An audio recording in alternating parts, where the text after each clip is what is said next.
Bonjour, ici Daniel, bienvenue sur ma chaîne Le Livre des Révélations. On va regarder aujourd'hui les généalogies. Alors, c'est quelque chose de très spécial, il y a pas mal de choses à trouver là-dedans et j'ai une nouvelle explication, en tout cas c'est une explication que j'ai pas recopiée de quelqu'un, pour expliquer quelque chose qui semble très contradictoire, c'est les deux généalogies de Jésus.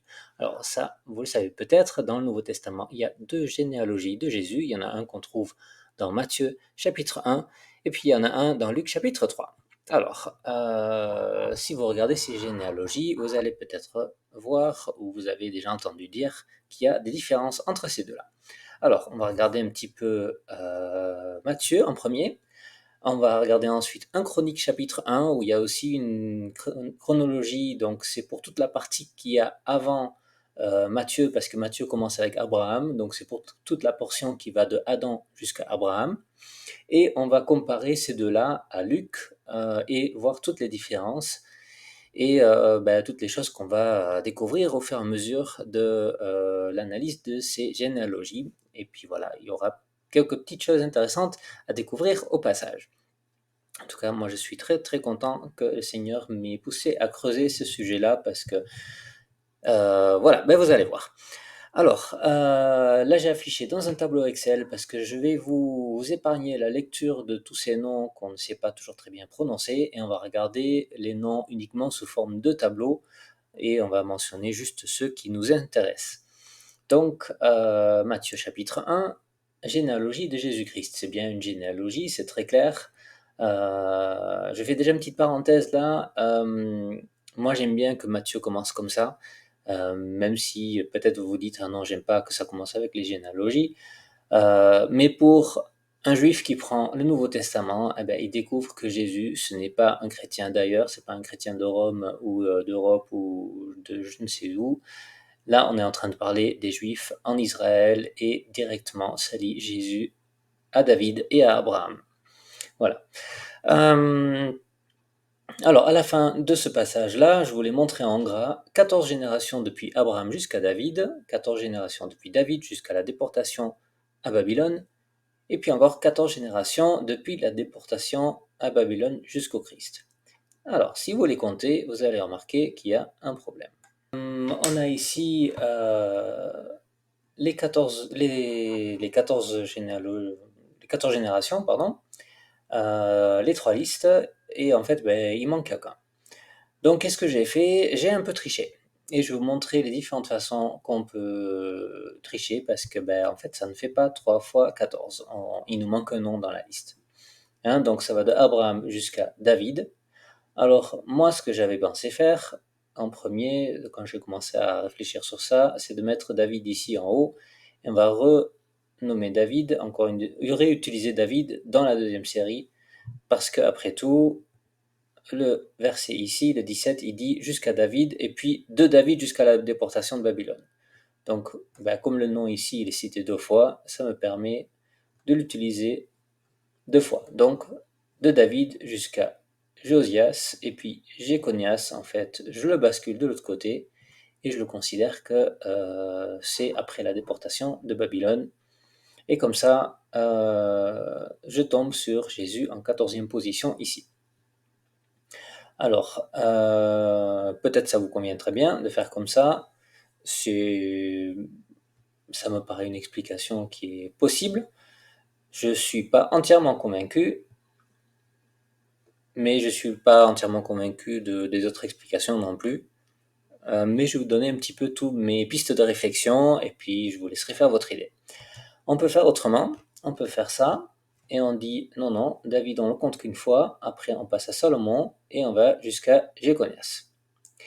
Et du coup, c'est Jéconias avant la déportation de Babylone et Jéconias après la déportation de Babylone. Hein, donc en fait, on triche sur lui, on le cite deux fois. Voilà. Et une dernière solution, c'est de dire que on ne va pas le compter deux fois non plus. On commence bien à Salatiel, ici. Et Jésus, en fait, il est en position numéro 13. Et là, en 14e position, qu'est-ce qu'on va mettre? Alors, le verset ici dit au Christ. Donc je peux faire peut-être une distinction entre Jésus et Christ. Pourquoi? Parce que là, Jésus, c'est le Fils de l'homme, né de Marie, et là, Christ, c'est le ressuscité, et le Christ ressuscité, il n'est pas né de Marie, il est ressuscité de Dieu. Donc, quelque part, il est descendant de lui-même.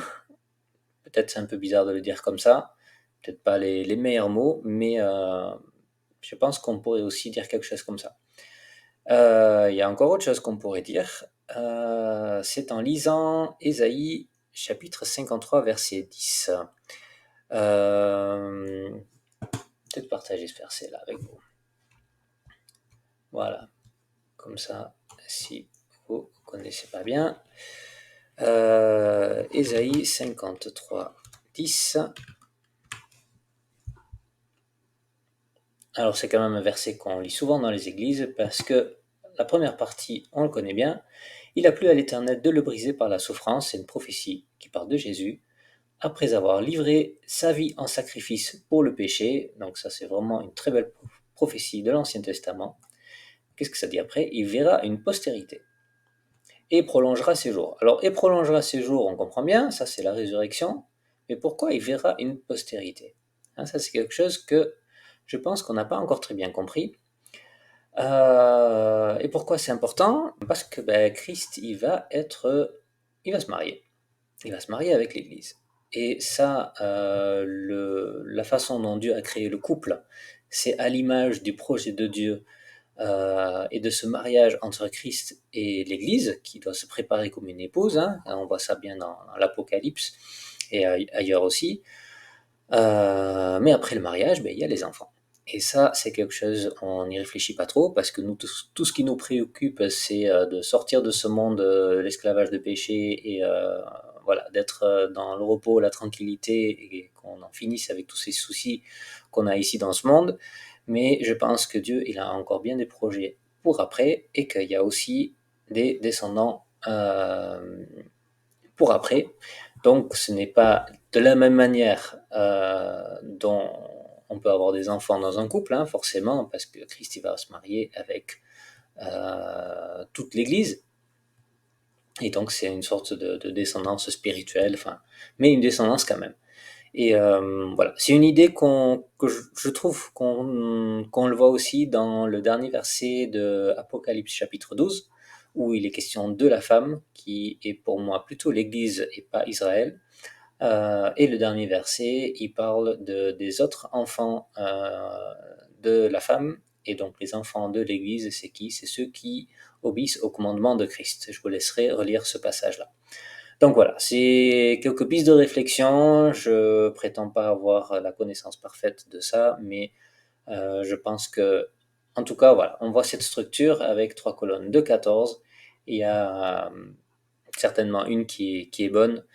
Voilà. Donc je voulais partager tout ça avec vous. Et puis maintenant, on va passer à un chronique. Et là, c'est très intéressant parce qu'on a aussi 3 colonnes. Alors voilà, j'ai le verset ici, hein, je me suis copié dans Excel pour pouvoir piocher les noms et faire mon petit tableau en même temps. J'ai mis en gras ici quelque chose qui est intéressant, mais que je l'ai recopié là, la terre qui fut divisée ici, au temps de Péleg et Yoktan. Alors, qu'est-ce qu'on a ici? Ça, c'est bien le 14e ici, après Adam. Et qu'est-ce qu'on a au 7e? On a aussi un événement, c'est le déluge. Parce qu'on peut lier le déluge au temps de Noé, mais c'est après la mort de Métuchéla. Hein, c'est à sa mort, le déluge, c'est la signification de son nom.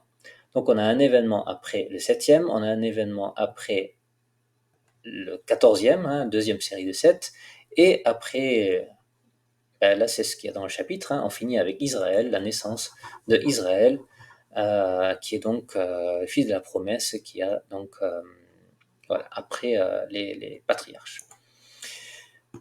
Alors maintenant, on va comparer ça à ce qu'on trouve dans l'évangile de Luc, parce que on voit que c'est bien structuré. On a 3 colonnes de 7, ensuite 3 colonnes de 14, donc c'est quand même pas. Enfin, on voit qu'il y a une structure, qu'il y a une logique, que c'est quand même pas au hasard. Et puis quand on voit Luc, on a quelque chose qui ne colle plus du tout. Alors, Luc il écrit dans l'autre sens, ça commence avec Jésus, Joseph, et ça finit avec Dieu, et donc le nom Dieu n'apparaît pas dans un chronique, hein, on commence avec Adam, mais Luc mentionne jusqu'à Dieu. Adam, fils de Dieu, c'est ce qui est écrit dans nos Bibles. On continue et à un moment donné, Luc il nous rajoute un nom. Qu'est-ce que c'est ce nom? Il nous rajoute Caïnam, après Arpaxad et avant Salah ici, qui est Shelah ici. Voilà. Les noms, ils sont pas tout à fait écrits de la même manière. Pourquoi? Parce que là, on est dans le Nouveau Testament, c'est du grec, et là, c'est de l'hébreu. Mais on comprend quand même qu'il s'agit des mêmes personnes, les noms se ressemblent beaucoup. Sauf que là, il y a un intrus. On a rajouté Caïnam, qui n'est même pas dans l'Ancien Testament. D'où est-ce que Luc nous sort ce nom? Et c'est pas fini, parce qu'il y en a encore un autre. On a Admin ici. Il nous en a encore ajouté un autre. Là, c'est en comparant avec Matthieu, l'autre c'était en comparant avec Chronique, mais dans les deux cas, on a quelqu'un de plus. Et puis après David, il n'y a plus rien qui correspond. On a la liste dans Matthieu ici, hein, et on avait vu que c'était bien la généalogie de Jésus. Et là, dans Luc, il nous a inventé tout un tas de noms différents. Comment est-ce qu'il nous a trouvé ça? Et puis d'un coup, on a Salatiel qui correspond et Zorobabel qui correspond. Et puis c'est reparti, il y a encore plus d'écart. Là, on avait 6 noms de plus, et là, on va avoir 8 noms de plus dans Luc. Donc il y a quand même un sacré écart, il y a beaucoup plus de personnes, et puis les noms ne correspondent plus du tout après David. Et puis là encore, ça correspond. Alors je me suis dit, là il y a un problème avec Luc, hein. Moi je me suis dit, Luc, ça va pas. J'ai commencé à chercher un peu dans le texte s'il y avait quelque chose d'intéressant à trouver. Alors j'ai regardé le mot fils en grec, je me suis dit, est-ce qu'il y aurait une autre définition pour le mot fils, et j'ai commencé à regarder ça. Et là, je vais afficher le texte, c'est pour ça que j'ai remis ma page, voilà, celui-là. Quand nous on lit dans la Bible, il y a écrit partout fils de, fils de, fils de, fils de.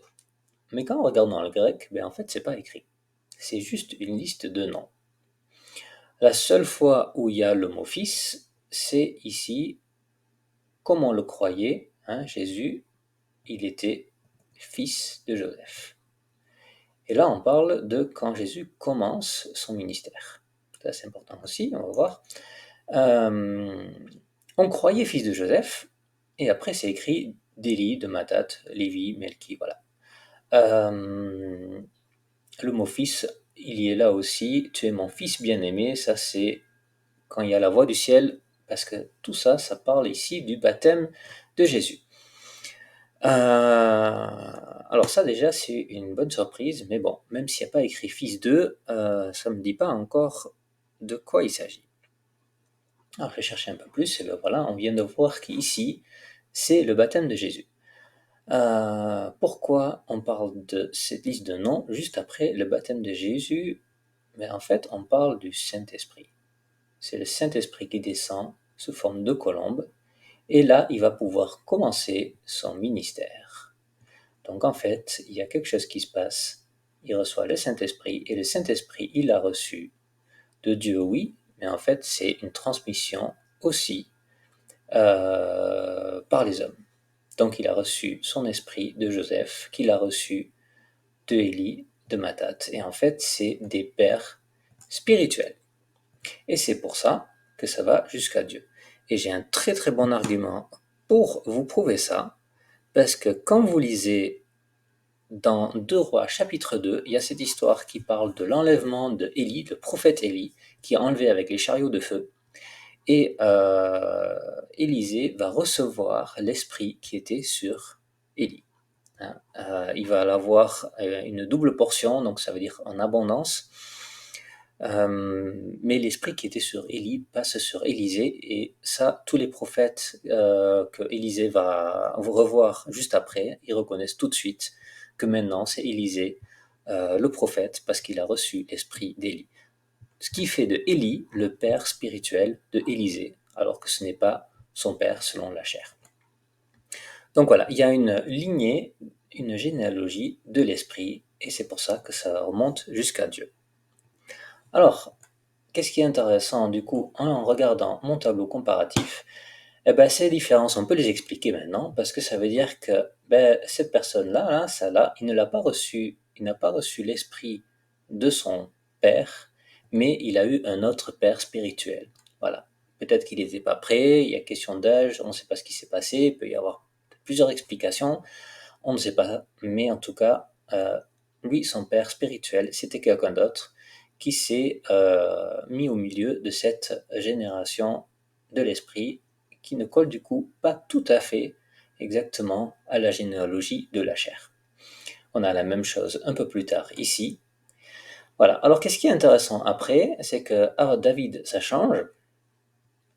Hein, Salomon est donc bien dans la généalogie de Jésus, mais l'esprit est passé par Nathan, hein, qui était le père spirituel, etc., etc. Là, il y a quelque chose d'intéressant, c'est Zorobabel. Zorobabel, lui, c'est le seul qui a le même père spirituel, qui est aussi son père selon la chair. Donc en fait, ça ne fait pas des deux des personnes particulières, c'est Zorobabel qui est intéressant. Parce que lui, il a reçu l'esprit de son père, qui est son père spirituel. Et on a la même chose ici, les deux. Sauf que ben, Jésus, ce n'est pas vraiment le fils de Joseph, mais par adoption, ça l'est aussi selon la chair, et en tout cas, ça l'est selon l'esprit. Donc voilà, c'est une explication qui, je pense, est qui a bien plus de sens que les autres explications que j'ai pu entendre. Voilà. Alors, qu'est-ce qu'on peut apprendre sur ça? Ben, ça veut dire que Luc, il était particulièrement inspiré. Parce que tous ces noms-là, eh ben, il n'en avait aucune connaissance. Il a vraiment écrit son évangile sous l'inspiration du Saint-Esprit. Et ça, c'est quand même très intéressant. Les choses ne sont pas laissées au hasard. C'est vraiment le Saint-Esprit qui leur a dit ce qu'il fallait qu'il écrive, même au niveau de tous ces noms barbares qu'on voit là, hein, parce que vous n'allez pas appeler vos enfants comme ça. Euh, voilà, et bien lui, il a reçu tout ça du Saint-Esprit et il a écrit les noms comme l'Esprit lui a dit. Donc ça, c'est quelque chose d'intéressant. Ce qui est encore intéressant, c'est que ben, en fait, dans cette généalogie de l'Esprit, eh ben, nous, on est après Jésus. Parce que il y a la Pentecôte, et l'esprit qui allait de Joseph sur Jésus, ben Jésus, il nous l'a transmis à nous. Hein. Donc, il y a encore une case là derrière qui correspond à tous ceux qui croient en Jésus.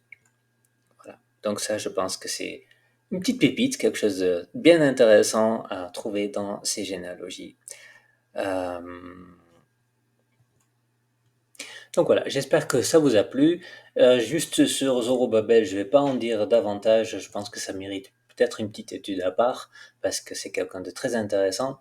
Voilà, ben que Dieu vous bénisse.